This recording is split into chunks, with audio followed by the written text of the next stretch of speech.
Era ele que erguia casas, onde antes só havia chão.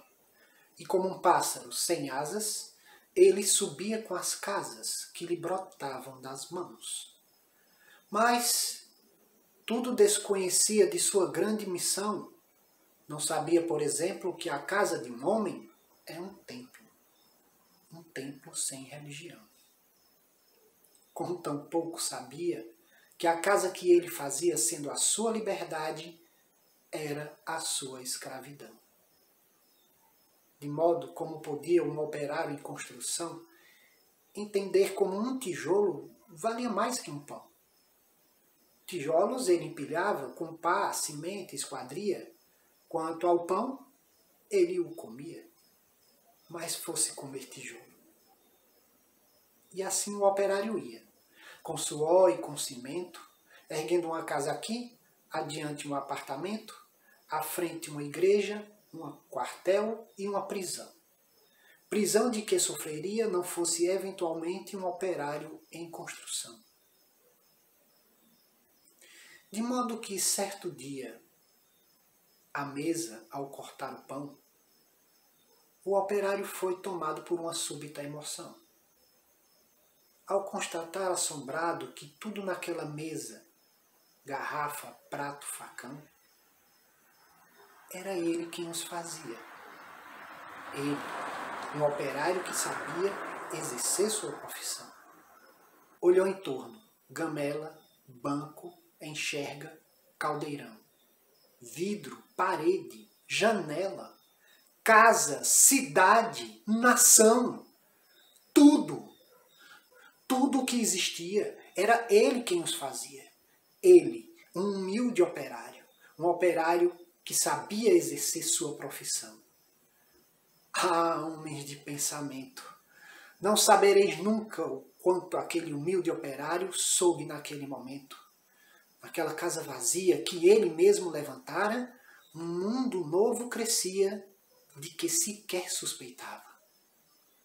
O operário emocionado olhou para sua mão, sua rude mão de operário em construção, e olhando bem para ela, teve no segundo a impressão de que não havia no mundo coisa que fosse mais bela. E foi dentro da compreensão desse instante solitário que tal sua construção cresceu também o operário. Cresceu em alto e profundo, em largo e no coração. E como tudo que cresce, ele não cresceu em vão, porque além do que sabia exercer sua profissão, o operário adquiriu uma nova dimensão. A dimensão da poesia.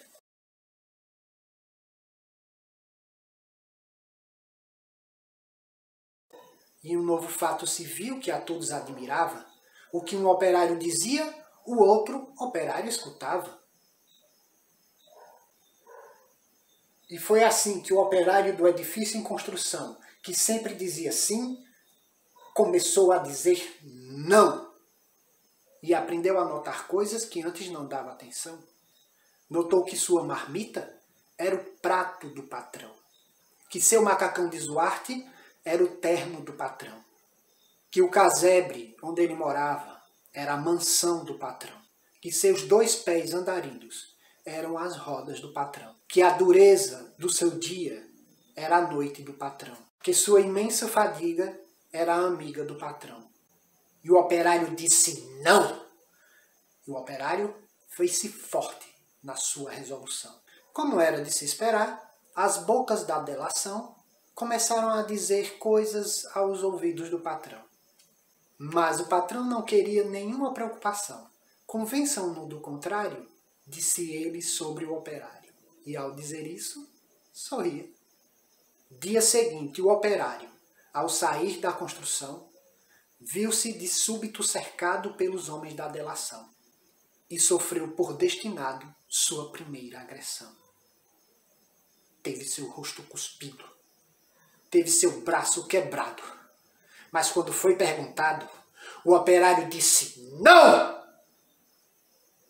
Em vão sofrera o operário a sua primeira agressão.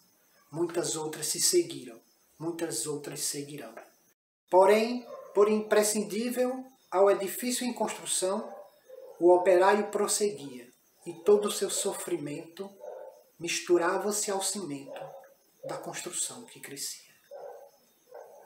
Sentindo que a violência não dobraria o operário, tentou o patrão dobrá-lo de modo vário, de sorte que foi levando ao alto da construção, e no momento de tempo mostrou-lhe toda a região. E apontando-a ao operário, fez-lhe esta declaração: dar-te-ei todo esse poder e a sua satisfação, porque a mim me foi entregue e dou-a a quem bem quiser.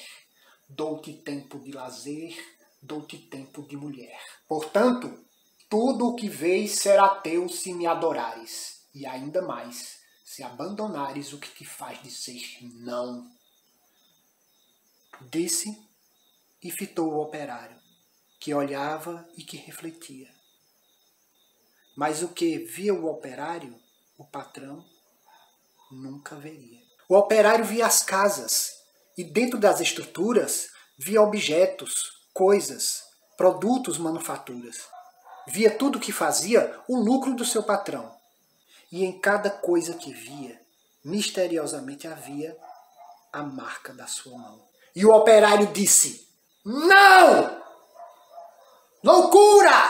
Disse o patrão. Não vês o que te dou eu? Mentira! Disse o operário. Não podes dar-me o que é meu. E um grande silêncio se fez dentro do seu coração. Um silêncio de martírios, um silêncio de prisão, um silêncio povoado de pedidos de perdão, um silêncio apavorado com medo em solidão, um silêncio de torturas e gritos de maldição, um silêncio de fraturas a se arrastarem no chão. E o operário ouviu a voz de todos os seus irmãos que morreram por outros que viverão. E uma esperança sincera cresceu no seu coração, e dentro da tarde mansa agigantou-se a razão de um homem pobre e esquecido, razão porque fizera em operário construído o operário em construção.